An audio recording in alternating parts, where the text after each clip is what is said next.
Hello and welcome to the very first episode of Doggone History, a light-hearted history of dogs, one breed at a time. I'm your host, Rich Napolitano. Every week I will bring you the story of a specific breed and how they became the dogs we know today. The first breed to be featured on Doggone History is the Labrador Retriever. Labrador Retrievers are one of the most popular dogs in the world. They're curled up on our couches, chase tennis balls in our backyards, and patiently wait beneath the dinner table for something, anything, to fall from above. And if nothing falls, well, there's a good chance their wagging tail might accidentally help gravity do its job.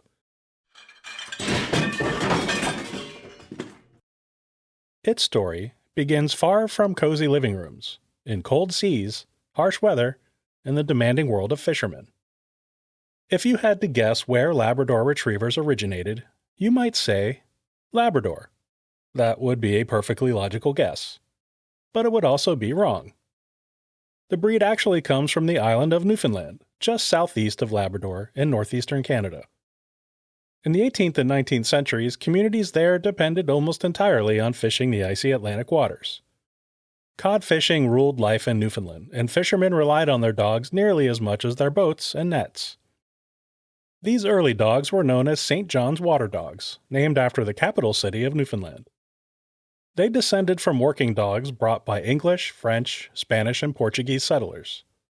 They're medium-sized, strong, incredibly tough, and perfectly suited for maritime life.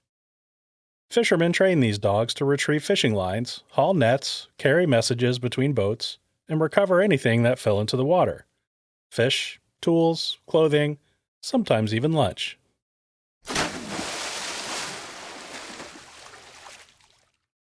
Conditions were tough. These dogs worked beside the men in bitter winds, freezing rain, and icy seas. But the St. John's water dog thrived in it. They were intelligent, calm, loyal, and endlessly willing to work alongside humans. They weren't bred to guard or intimidate. They were bred to cooperate. Their bodies were perfect for the job. A thick, oily double coat repelled water. Short fur prevented ice from forming. Their webbed feet helped them swim efficiently, and their powerful tails acted like rudders in the water. In other words, nature and necessity built the perfect fishing assistant. By the early 1800s, visitors from England began noticing these remarkable dogs. English aristocrats, particularly those interested in hunting, started bringing St. John's water dogs back across the Atlantic. What they saw was a retriever that loved water, learned quickly, and worked tirelessly without aggression.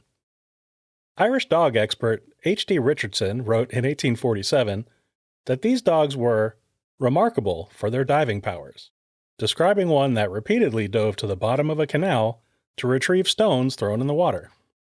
Apparently, Labrador Retrievers have been overachievers for quite a while. At the time, St. John's water dogs varied quite a bit in size and appearance. Over time, the larger dogs evolved into what we now know as the Newfoundland, while the smaller variety gradually developed into the Labrador Retriever. Meanwhile, back in Britain, the English gentry had a different use for these dogs.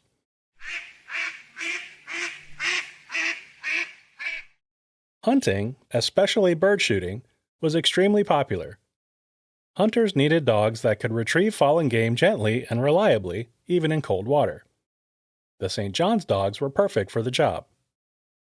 One of the breed's biggest champions was the Earl of Malmesbury, who used them for duck hunting on his estate at Heron Court. He famously described their coat as something that turns the water off like oil, and their tail as being like an otter. With praise like that, a breeding program soon followed. These British-bred working dogs gradually became known as Labradors. Elsewhere in Britain, the Duke of Buccleuch, pardon any pronunciation error, and the Earl of Hume were also importing dogs from Newfoundland. In the 1880s, the families happened to meet during a waterfowl hunt at Heron Court and discovered their dogs actually shared bloodlines. From there, they began breeding them together, establishing a strong and consistent line of the new Labrador breed. Breeders focused on practical traits: intelligence, steadiness, responsiveness to commands, and something hunters called a soft mouth. This meant the dog could retrieve game without damaging it. Appearance mattered less than performance. They weren't bred at first to win beauty contests. They were bred to work.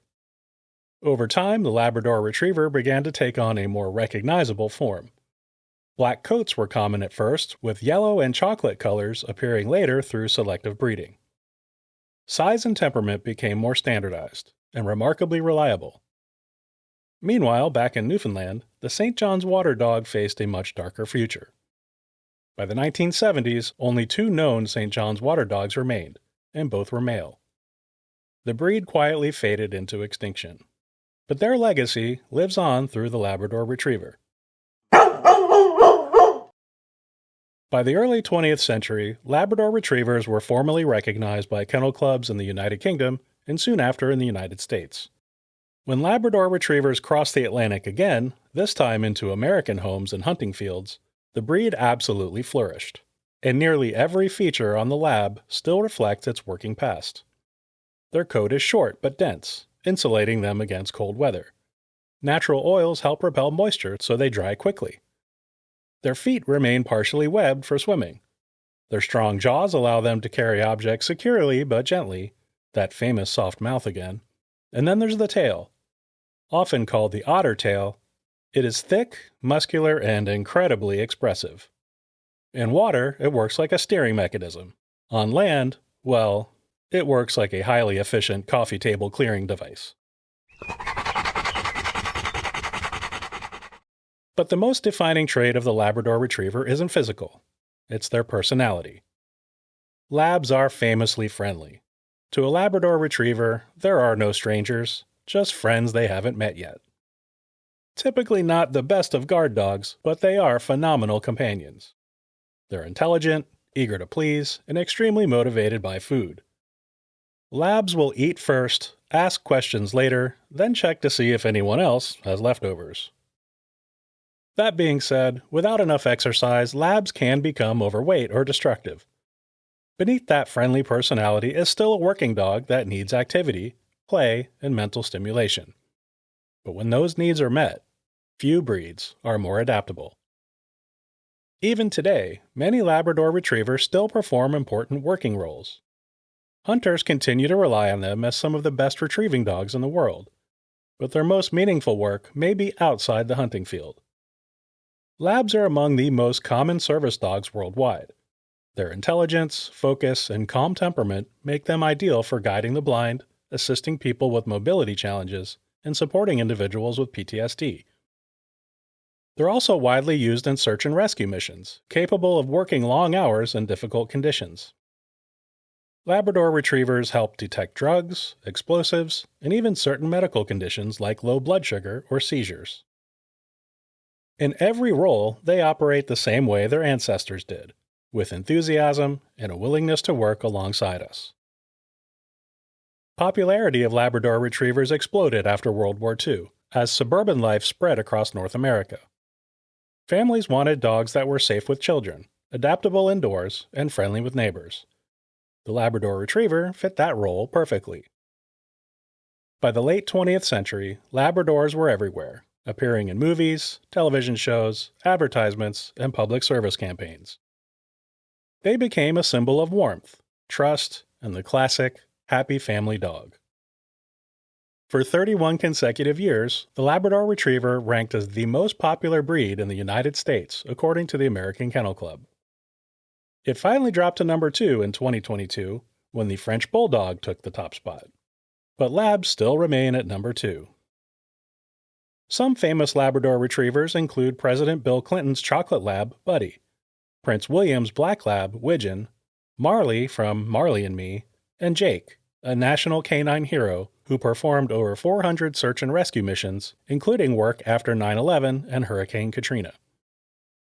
Despite their comfortable modern lives, Labrador Retrievers still carry the same qualities their ancestors had centuries ago: the loyalty, the eagerness to please, and the desire to work alongside us, whatever the task might be. From the decks of Newfoundland fishing boats to living rooms around the world, the Labrador Retriever has never stopped doing what it was bred to do: be dependable, be joyful, and simply be with us.